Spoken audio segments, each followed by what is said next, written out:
Hey, welcome to this episode of the SongwritingCircle.com podcast. This is a bit of a different episode today because I wrote a song so far, no surprise there, but I wrote a song that I don't know what to do with. And, and I realize how dumb that sounds as I say it. But here we are just the same, y'all. I literally don't know what to do with it.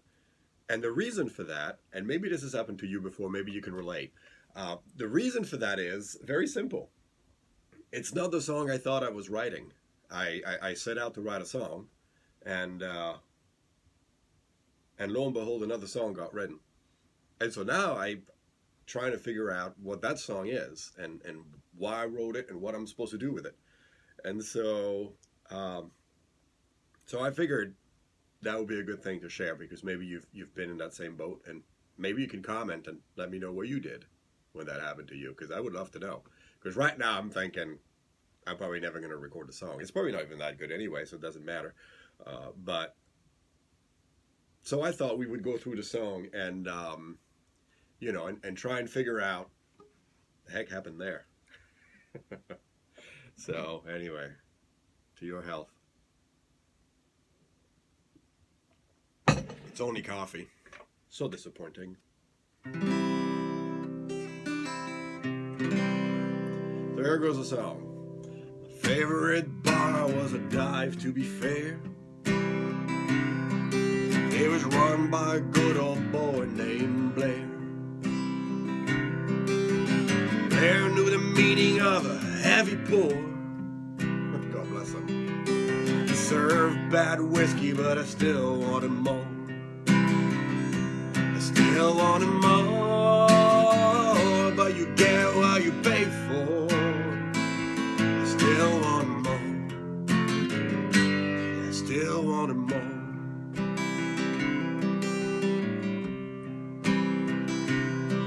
My favorite bar was a dive, to be sure, but nobody came here with a heart so pure. Old Blair listened about who you were before. He served bad whiskey, but I still wanted more. I still wanted more, but who's keeping score? I still wanted more. Oh, I still wanted more.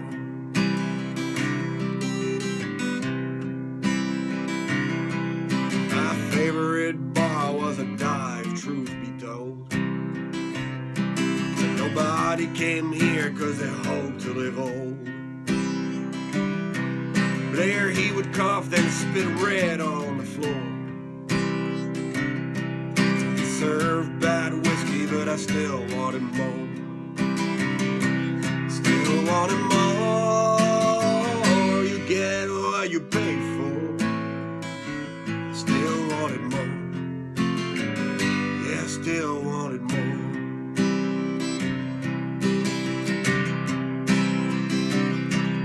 Oh, my favorite bar was a dive, I know. But it sure was a drag to see old Blair go. I hear tell he found Jesus on his way out the door. Served bad whiskey, but I still wanted more. Still wanted more, but who's keeping score? I still wanted more. Yeah, I still wanted more. Oh, I still wanted more. Yeah, I still wanted more.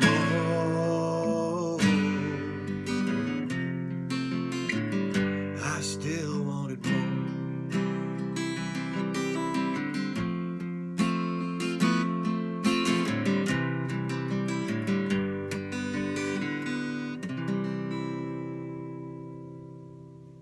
So that's the song. Now, I set out to write a song about a bar, which is why it starts with my favorite bar. And then I thought, what kind of bar do I have to talk about? I'm not here to write about Cheers, yo. You know, where everybody knows your name. Don't care. There's no story there for me. A dive bar, however, is interesting. I have a good friend who went to try and get a gig in a dive bar locally here, and he went to meet the lady who was booking, and and he walked into the place, and there's two people in there other than that lady. One's asleep, head first on the bar. That's never a good sign. And the other one's on life support. And and she says, "How well do you draw?" And looked around, and he said, "Well, I can do that." I don't think she was impressed. But it's a good point. Anyway, that's the bar. Dive bar like that's where, you know, if a barfly walks out, does the bar still stand or does it collapse? That's the kind of bar I want to write about. The kind of bar where there's never any light in there, or it doesn't seem like there's any light. The kind of bar where you can smell desperation, you know. Because if you can smell desperation, maybe, just maybe, there is a chance for redemption. Now, there's a story in that. There's a story in the desperation, and then there's a story in the redemption. If you have two stories inside of one story, that's a pretty good deal for a songwriter. So that's the bar I wanted to write about. And that's why the first line starts, "My favorite bar is a dive bar." To be fair. Because sometimes you kind of have to say, well, you know, I love it, it's my bar, but to be fair, it's kind of a rinky-dink place. So there is that. And I further wanted to cement the fact that the song was about the bar by starting every verse with "My favorite bar is a dive." Okay? Always putting the spotlight back on the bar. But then the second line of the song was run by a good old boy named Blair. First of all, has there ever been a bartender with the name Blair in the history of bartending? Probably not. Has there ever been a good old boy named Blair? Probably not either. But it rhymed with fair. You gotta do what you gotta do. So there we go. So then I thought, oh, well, now we have somebody identified by name and by capacity. This gentleman is hired in the capacity of a bartender. And again, there's a story there, man. I mean, bartenders, they know a million stories. They hear a million stories. Most of them probably boring as hell, but it's a lot of stories. There's got to be one or two good ones in there. So maybe that's where the song is going then. Maybe we're just going to talk about this bartender and figure out, you know, his life or his life experience or any stories he may be willing to share with us. But if you think about it, the song is really a first-person song. So shouldn't it be about the narrator? Not about the bar, not about the barkeep, but about the person telling the story. So the first line is about the bar. The second line is about the barkeep. The third line is also about the barkeep, every time, and by name. But then the fourth line is, "I still wanted more." Now it's about the first person narrator again. And that's what I mean by I don't know what to do with this song. There's just too much going on here. Is this a song about a bar? Is this a song about a bartender? Is this a song about a bloke that goes to a bar because he needs a drink? And then one more. I don't know. That's why I don't know what to do with this song. So if we continue on, we'll go right back. Second verse, "My favorite bar was a dive," to be sure. Let's be honest about it again. Nobody came here with a heart so pure. So now we're talking about the people in the bar. Old Blair, right back to our barkeep. You listen about who you were before. That's your story right there, right? In the bar. I wasn't always this guy. I wasn't always a dude that needs to go drink whiskey in the middle of the day. I used to be somebody. But I kind of feel like that song's been written a million times. So unless you have a really cool spin-off, I think I wanted to stay shy from there. And I still wanted more. Right? We're right back to this guy. Now, we still don't know much about our first-person protagonist here. You know, all we know is he appears to be thirsty. We don't know why. We don't know if it's a good thing, a bad thing. We don't know what led him here. We know nothing about him. So, we just know you wanted more. Third verse. "My favorite bar was a dive, truth be told." I think we're starting to get the point. "But nobody came here because they hoped to live old." Oof. Oof. I don't know, that kind of hurts my heart. Blair, who had coughed and spit red on the floor. Well, obviously he's got some kind of upper respiratory issue, potentially lung cancer, and he's spitting blood on the floor, which is kind of nasty to start with, but it is a dive bar, okay? And presumably he's doing that on his side of the bar, where nobody else gets to walk.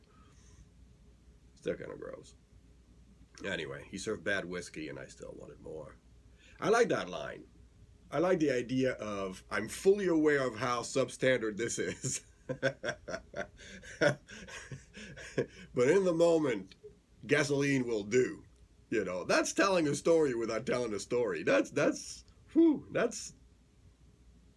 if you're fully cognizant that the alcohol you're ingesting for medicinal purposes is really low quality, but you still want more. That's rough. There's a story there. There's a story there. All right, last verse. My favorite bar was a dive, I know, but it sure was a drag to see old Blair go. Oh, we lost Blair, y'all. I heard he found Jesus on his way out the door. Oh, some redemption, some ray of hope in this song. I think that's the first positive thing that ever happened in this whole bloody song.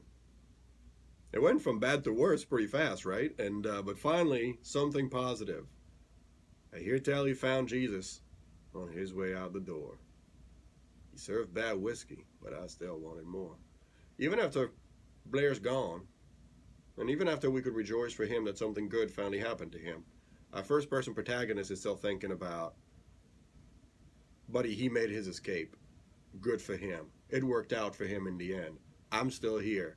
I still need that heavy pour, and I still need one more, even if it's bad whiskey. Ooh, I don't know.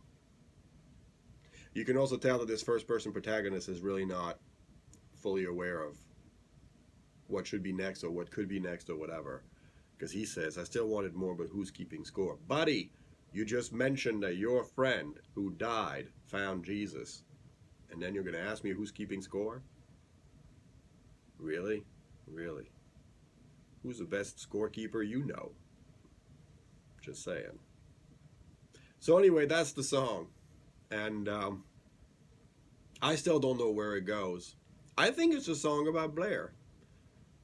Because if it's a song about Blair, then it's a positive song. Because something good occurred in the end. There was a resolution that we can all feel good about.